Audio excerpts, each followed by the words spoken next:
신주 씨는 50대 중반으로 체인점 불고기집에서 매니저로 일하고 있습니다. 직원 중 한 명이 그만두어서 새로운 직원을 뽑는다고 일간지에 광고를 낸 지 이틀째 되던 날, 30대 중반으로 보이는 남자가 인터뷰를 보러 왔어요. 다른 데서 일해본 경험이 있으신가요? 네, 편의점 알바, 배달 그리고 식당에서도 6개월 정도 일해본 경험 있어요. 그 식당에서는 왜 그만두셨어요? 제가 사정이 좀 있어서 나중에 말하면 안 될까요?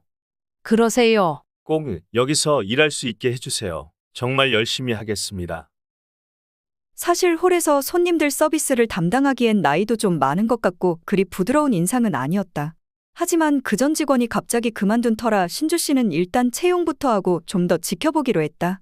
그럼 내일부터 나와주세요. 오후 5시 30분부터 10시 30분까지예요. 그리고 이거 직원 단체복인데 일할 때 이거 입으셔야 해요. 네, 알겠습니다. 근데 이 옷 꼭 입어야 해요? 그럼요. 우린 주방 이모님부터 전 직원이 다 입고 일해요. 나도 입고 있잖아요. 네, 알겠습니다. 그럼 내일 뵙겠습니다.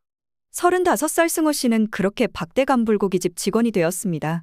다음 날, 자, 다들 이리 와서 인사해요. 오늘부터 같이 일할 새 식구예요. 잘 부탁드립니다. 김승호라고 합니다. 아, 네, 반갑습니다. 야, 그런데 인상이 왜 저래? 손님들이 좋아할 인상이 아닌데? 매니저님은 왜 저런 사람을 뽑았대? 오우씨, 팔뚝에 살짝 보이는 문신 봤어? 난 못 봤는데. 손 올릴 때 자세히 봐. 뱀 모양 문신인 것 같던데? 쉿, 들리겠다. 주먹 봤어? 영화배우 마동석 주먹 같아. 한 방 맞으면 휙 쓰러지겠는데.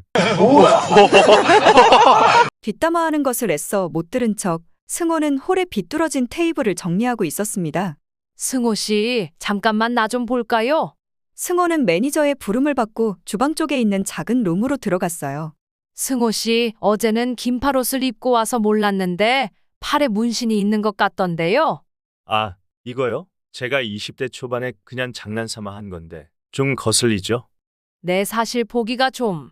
우리 집은 가족 단위 손님이 많아서 어린아이들도 많이 오는데 부모들이. 죄송합니다. 그럼 어쩌죠? 아무튼 일을 시작하셨으니 일단 좀 지켜보죠. 매니저의 심드렁한 표정을 뒤로 한 채 승호는 방을 나왔습니다. 왼팔 어깨 쪽에 5cm 길이의 뱀문신이 보이지 않게 신경을 잔뜩 썼지만 바쁠 때에는 그런 것도 다 있고 행동이나 손놀림이 빨라야 하기 때문에 숨기고 싶은 문신은 마음대로 되지 않았습니다.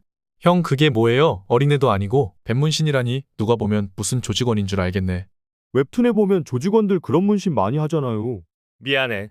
너희들한테 이런 거나 보이고. 한참 전에 그냥 재미로 한 건데 지금은 이거 한 거 얼마나 후회하는지 몰라. 요즘엔 문신 지우는 기술도 있다 하던데 아직 돈도 없고. 승호는 직원들이 문신 얘기만 나오면 쥐구멍에라도 들어가고 싶은 심정이었습니다.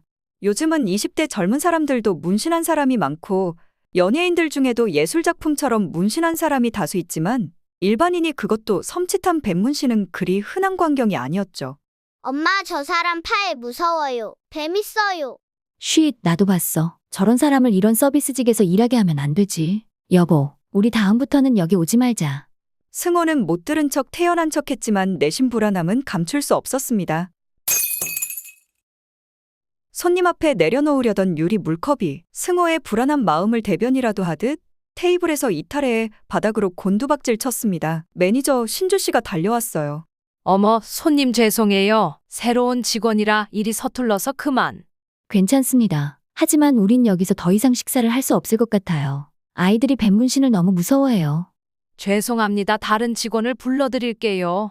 그리고 오늘 식사값은 저희가 50%로 디스카운트 해드리겠습니다. 그럼 뭐, 이왕 왔는 김에 먹고 갈게요. 승호는 미안함에 벌겋게 상기된 얼굴로 주방에서 잠시 휴식을 취했습니다. 승호 씨, 일 끝나고 나 좀 보고 가요. 일 시작한 지 일주일도 안 되었는데 승호는 매니저 신주 씨와 퇴근 후 마주 앉았습니다. 승호 씨 미안하게 됐어요. 손님들이 저러니 내가 어떻게 할 수가 없네요. 지금 당장 그만두라는 건 아니고 일주일 정도 시간을 줄게요. 다른 일자리 알아봐야 할 것 같아요. 승호는 아무 말 없이 땅바닥만 응시했습니다. 그리고는 큰 덩치에 어울리지 않게 굵은 눈물방울을 뚝뚝 떨어뜨리며 흐느꼈습니다. 매니저님, 정말 죄송합니다. 사실 그 전 식당에서도 문신 때문에 해고되었어요. 6개월 전에는 겨울철이라 긴팔옷을 입고 그냥 일했었는데 여름철이라 짧은 유니폼을 입으니 사장님이 이걸 보시고 다음날 해고되었어요. 낮엔 배달일도 하고 편의점 알바도 하지만 아이가 있어 많은 시간을 내지는 못해요. 그걸로는 방세 내기도 빠듯하거든요. 사실 이혼하고 저 혼자 아이 키우고 있어요. 애기 엄마는요? 처가집에서 저와의 결혼을 반대하고 또 다른 이유가 있어서 혼인신고만 하고 지냈었는데 이렇게 아이만 저한테 덜렁 남겨놓고 와이프도 떠났어요. 다 제 잘못이죠 뭐. 그럼 이 밤중에 아이 혼자 있어요? 네, 초등학교 2학년이고 남자아이니까 몇 시간은 혼자 있을 수 있어요. 지금은 자고 있겠죠. 11시가 가까워 오니. 신주는 마음이 착잡해졌습니다. 일주일 동안 일하는 것을 지켜본 바로는 겉모습과 다르게 상냥하고 손님들한테 친절하고 직원들과도 별 문제 없어 그냥 오래같이 일하고 싶었는데 그놈의 문신이 문제였습니다. 사실 박대 간불고기집은 체인점이라 사장님은 가게에 거의 나오지 않으십니다. 매니저가 모든 일 처리를 하기에 이번 일도 굳이 사장님한테 보고하지 않고 그냥 넘길 수는 없을까 고민했습니다. 승호 씨, 그럼 이렇게 하죠. 겨울에는 우리도 긴팔 유니폼을 입으니까 승호 씨는 그걸 입으세요. 여름에 그냥 긴팔 그대로 입으면 손님들 보기도 답답해 보이니까 문신 안 보이는 길이 정도로 옷소매 부분을 잘라서 입으세요. 세탁소 가져가서 해달라면 될 거예요. 감사합니다. 감사합니다, 매니저님. 인사는 그만하고 빨리 퇴근하세요. 그 어린 것이 혼자 있는데 자다가 만약 깨기라도 했으면 어쩌려고. 아이 데리고 혼자 살려면 힘들 거예요. 좌절하지 말고 힘내세요. 승호는 몇 번이고 고맙다고 머리를 숙였습니다. 그리고 3개월이 흘렀죠. 여름이 끝자락 8월 마지막 토요일 밤이었습니다. 그날은 직원 중 막내 민수의 생일을 맞아 일 끝나고 가게에서 파티가 있을 계획이었습니다. 11시가 훌쩍 지났는데 20대 초반으로 보이는 한국인 1명과 흑인 2명이 가게로 들어왔습니다. 죄송합니다. 영업시간 끝났어요. 다음에 오세요. 그래요? 영업이 끝났다고 말했는데도 나가지 않고 주위를 두리번 거리더니 그제서야 죄송합니다 하고 슬금슬금 나갔어요. 순간 승호는 뭔가 모를 쎄한 기분이 밀려왔습니다. 하지만 가게에는 매니저님 그리고 자기를 포함해 1명의 다른 직원들이 같이 있었기에 크게 걱정하진 않았어요. 지금 이 시간만큼은 손님들이 아닌 우리들을 위한 고기와 밑반찬이 테이블에 정갈하게 차려져 있고 중앙에는 싱그러운 과일 케이크가 생일 분위기를 한층 업그레이드해주고 있었습니다. 자, 다들 이리 와서 불 끄고 생일 축하 노래 불러요.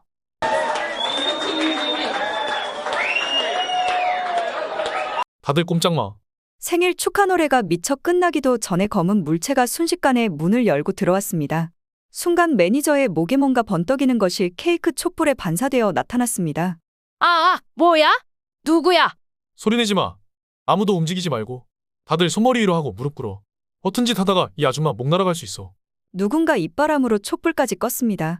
뭐든지 시키는 대로 다 할게요. 제발 목숨만은 살려주세요.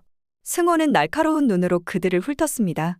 조금 전 식사할 수 있냐면서 들어왔던 그 3명이었죠. 불 꺼진 어두침침한 공간이었지만 희미하게 창문 틈으로 스며들어온 불빛으로 그들임을 확신했습니다. 핸드폰 다 꺼내놓고 아줌마는 나랑 저쪽으로 가. 그놈은 여전히 매니저의 목에 칼을 들이대고 계산대 쪽으로 끌고 갔습니다. 제발 목숨만은 살려주세요. 제발. 돈도 다 드릴게요. 매니저는 새파랗게 질린 채 벌벌 떨고 있었죠. 흑인 남자 2명은 테이블이 핸드폰을 집어 주머니에 넣는다고 정신이 없었고 한 놈은 계산대로 끌고 간 매니저를 위협하며 금고돈에 눈이 멀었습니다. 이때 승호가 갑자기 윗옷을 벗어던지고는 높이뛰기를 하듯 다다다 뛰어 잽싸게 몸을 날려 칼을 든 놈의 손을 향해 힘차게 발길질을 했습니다. 그놈은 외마디 비명을 지름과 동시에 손에 들고 있던 서슬퍼런 흉기를 놓치고 말았습니다.